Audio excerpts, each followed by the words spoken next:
Moral, então, é um conjunto de valores, noções daquilo que é certo, errado, proibido ou permitido dentro de uma sociedade. E esse estudo da moral e da ética tomou mais força com os filósofos que vieram dos séculos 18 e 19, que inclusive contribuíram muito para o ateísmo, porque o ateísmo se converte nesses pensamentos, nessas filosofias que penetram a sociedade.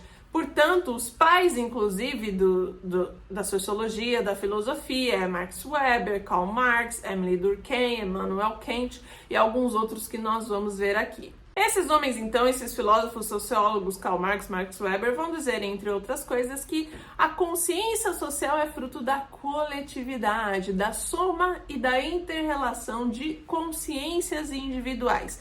Eu quero que você se atente a algo aqui. Esses homens ateus, que são, os filósofos, os sociólogos, etc., eles sempre vão caminhar em uma linha muito sutil, que é essa linha da irmandade. Eu tiro a figura de Deus, porque ele não existe. O próprio ser humano começa, então, a ditar as suas regras. A princípio, isso se dá dentro dessa coletividade, como eles próprios dizem, e que formam essa irmandade de pessoas se ajudando, de unificação. Mas a gente vai perceber que na própria ineficiência dos seres humanos dentro dessa anarquia, porque se fosse simplesmente consciência social, consciência individual que forma essa coletividade, não seria possível, já que cada um tem as noções daquilo que gosta e que não gosta, seria impossível, seria de fato uma anarquia.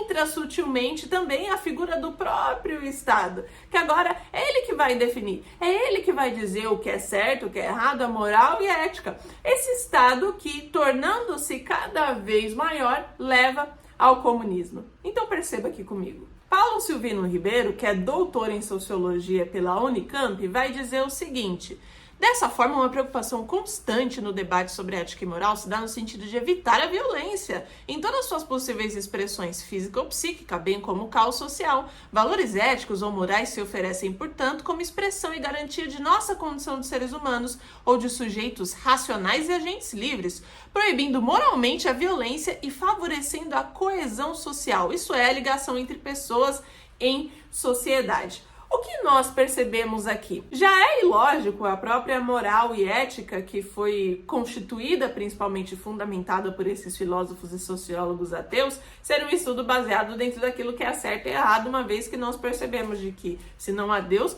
não há certo e errado. Mas veja que interessante esse sociólogo doutor brasileiro está dizendo. Ele fala principalmente sobre a violência, que a violência ela precisa ser combatida justamente para que não haja um caos social, para que cada ser humano possa viver como um agente, um sujeito livre e racional. Mas de onde vem essa ideia coletiva de que a violência é errada? Porque a violência não seria correta. Se não existe Deus, se não há certo e errado, violência não é errado, assim como o abuso, assim como o furto e assim como tantas outras coisas que de forma coincidente na nossa lei, na nossa Constituição, se assemelham àquilo que um dia o Deus dos cristãos disse que era certo e errado. Nosso próximo importante socialista é Emile Durkheim. Ele vai dizer que somente a ciência e o novo paradigma racionalista é que poderia dar as respostas acertadas para as mudanças cada vez mais rápidas da sociedade. Quando você se perguntar onde foi que a ciência se tornou um Deus, foi graças a esse sociólogo. Inclusive, veja só o que ele diz: somente a ciência e paradigmas racionalistas produzem respostas acertadas. Essa mesma ciência que por muitos anos, muitos séculos, acreditava que a Terra era plana e que hoje é uma piada dizer isso. A própria ciência que por muito tempo acreditou que uma camiseta suja ali num canto de uma casa durante alguns dias produziria espontaneamente ratos. Sim, essa ciência, ela não erra. Ela não é feita de seres humanos que acertam, mas que também erram. De seres humanos que às vezes mentem e às vezes falam a verdade. Esta é a que tem todas as respostas que nós precisamos. Veja só o que esse sociólogo continua a dizer também. Através da educação formal, entramos em contato com ideias que nos darão sentimento e pertencimento ao grupo, seja ele uma igreja ou uma pátria. Dessa forma, a vida na cidade, sob o capitalismo, retiraria do ser humano suas referências identitárias para dar seres sem esperança. Somente a construção de uma escola laica e de valores morais seria possível superar este impasse. E você acredita que a doutrinação que há hoje nas escolas aqui no Brasil, porque culturalmente a esquerda sim venceu, não existe, é teoria da conspiração por parte dos cristãos, né? É burrice, porque assim nós somos tolos.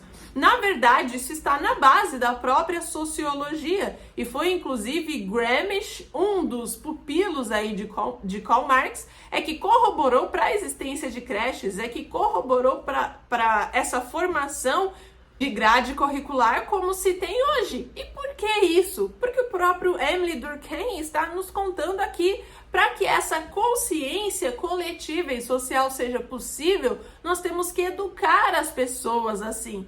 Quando eu educo as pessoas, que há uma consciência coletiva social, o que há por trás disso? O ateísmo, mas elas não sabem, elas acreditam que isso de fato é uma coisa boa. Foi esse Gramsci, outro comunista, esse pupilo de Karl Marx, que disse que a maneira de vencer é através da cultura. Não é a força, não é com as armas, como falou Karl Marx. Se o dono da propriedade se recusar a dá-la ao Estado, simplesmente vá lá e mate-o. Não. Precisamos educar, precisamos culturalmente transformar as pessoas. Por isso, veja que essa questão de educação ligada à consciência coletiva, ninguém aqui está dizendo que educação por si própria deveria ser abolida, né? Não somos criaturas bestiais.